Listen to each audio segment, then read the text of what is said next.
ఓం నారాయణ ఆది నారాయణ. ఓం నారాయణ ఆది నారాయణ ఛానల్ను ఆదరిస్తున్న గురు బంధువులకు స్వాగతం, సుస్వాగతం.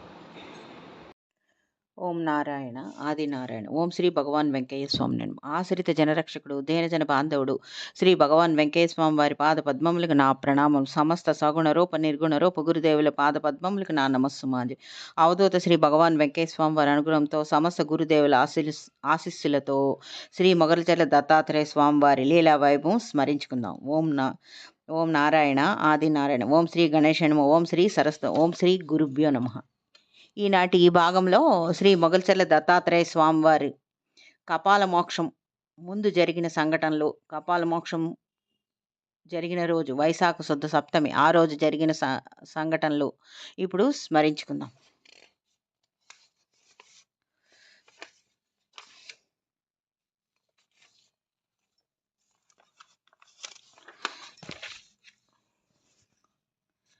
అది 1976 జనవరి నెల రెండవ వారంలో సంక్రాంతి సెలవులకని మొగల్చెర్ల దత్తాత్రేయ స్వామివారు మొగల్చెర్ల గ్రామం వచ్చారు వారి తల్లిదండ్రుల దగ్గరికి. అప్పుడు వారు ఇంటర్మీడియట్ చదువుతున్నారు.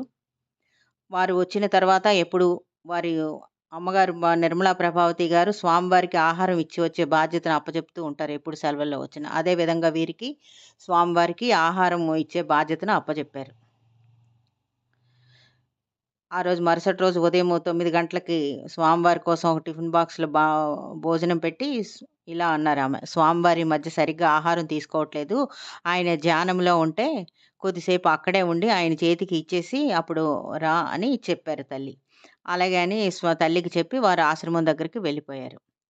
ఆశ్రమం దగ్గరికి వెళ్ళేటప్పటికి స్వామివారి ధ్యానం చేసుకునే గదిలో తలుపులు మూసి ఉన్నాయంటే స్వామివారు అక్కడ ధ్యానంలో ఉన్నారనమాట.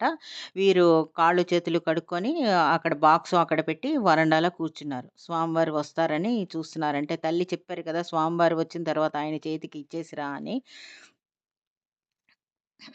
అదేవిధంగా తల్లి చెప్పిన మాట ప్రకారం వారు అక్కడ వెయిట్ చేస్తున్నారు. 10 నిమిషాల తర్వాత శ్రీ మొగల్చెర్ల దత్తాత్రేయ స్వామివారు ధ్యాన మందిరం నుంచి బయటకు వచ్చారు. వచ్చి ఇలా అన్నారు నాగేంద్ర ప్రసాద్ గారితో, నేను ధ్యానంలో ఉంటే నా కోసం చూడకుండా నువ్వు తెచ్చిన డబ్బాను వంటగదిలో పెట్టి వెళ్ళిపోమని చెప్పాను కదా, ఎందుకు మళ్ళీ నా కోసం ఎదురు చూస్తున్నావు అని అన్నారు స్వామివారు.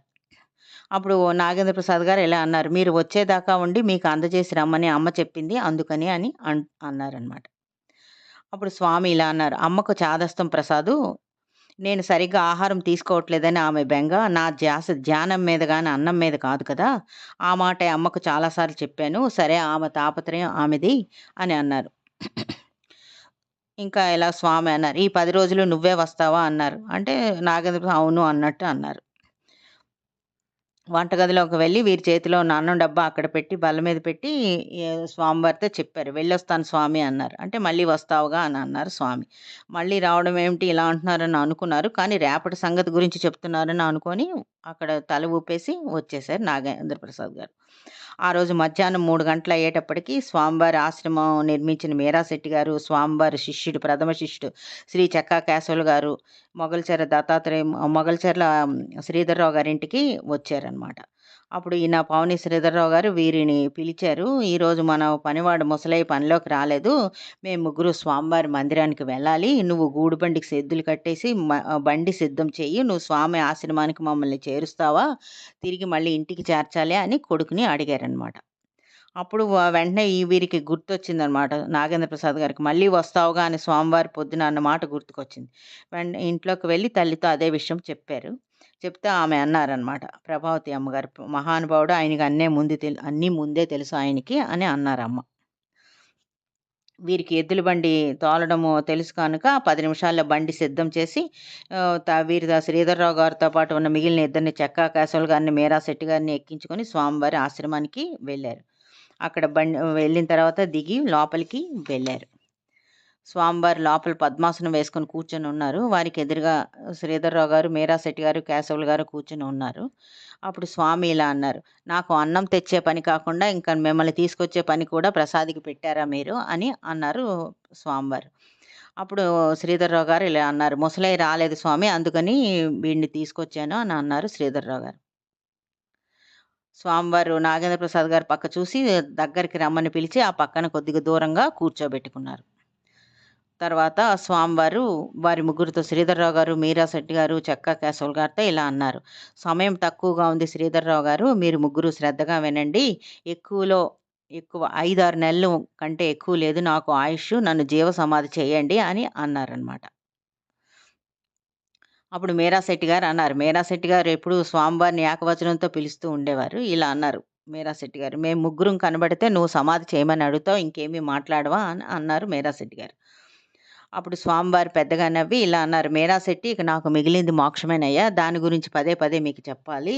నా తపస్సు చివరి దశకు వచ్చేసింది" అని అన్నారు వారు. అప్పుడు శ్రీధర్‌రావు గారు ఇలా అన్నారు. "స్వామి మీరు కొన్నాళ్ల పాటు జీవించి ఉంటే మాలాంటి వారికి జ్ఞానబోధ చెయ్యాలి. ఇంత చిన్న వయసులో మీరు మోక్షం అని చెప్పి ప్రాణత్యాగం చేయడం సరైన పద్ధతి కాదు.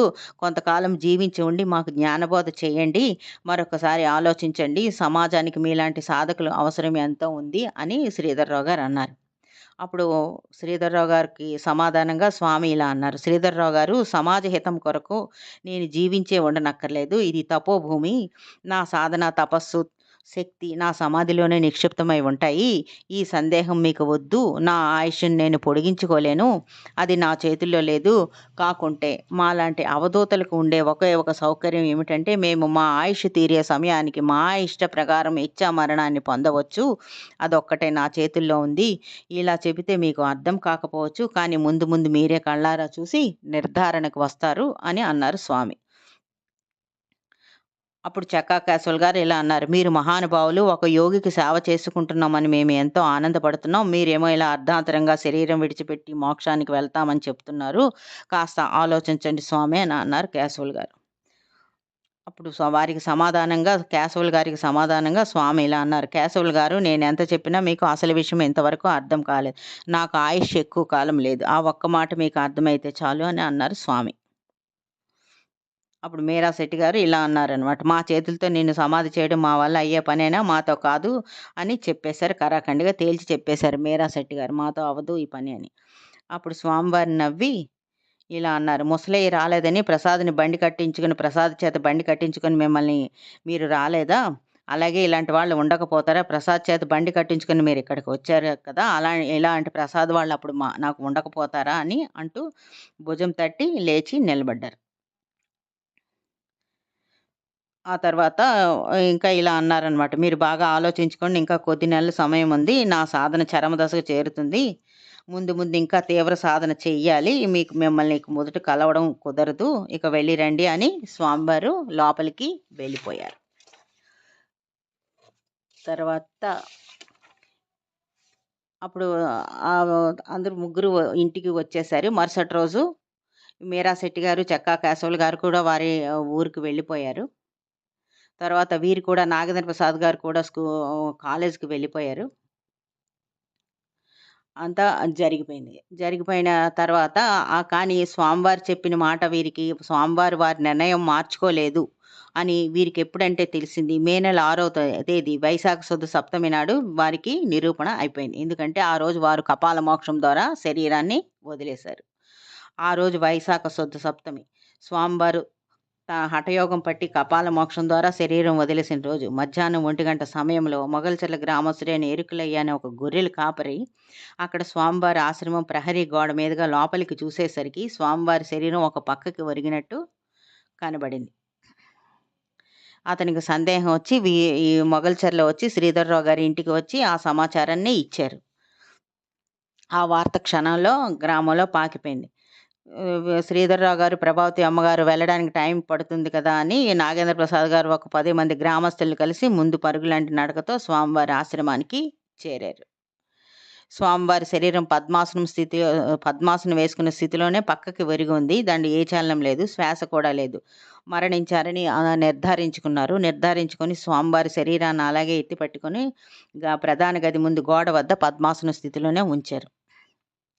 ప్రసాద్ లాంటి వాళ్ళు రాకపోతారా అని అప్పుడు అన్నారు కదా స్వామివారు. ఆ మాట ఇలా జరుగుతుందని వీరికి అంటే ఇలా జరుగుతుందని వీరు ఊహించలేదని. అప్పుడు వీరికి గుర్తొచ్చిందనమాట. ఇంకొక అరగంట తర్వాత వీరి తల్లిదండ్రులు వచ్చారు. రాత్రి 10 గంటలకు వీరు స్వామివారి తోబుట్టువులు, తల్లి కూడా వచ్చారు. వారు ఆశ్రమానికి చేరిన అరగంట తర్వాత అక్కడ ఒక సంఘటన జరిగింది. స్వామివారి శరీరం నుంచి ప్రత్యేకించి నాభి ప్రాంతం నుంచి ఒక పెద్ద శబ్దం.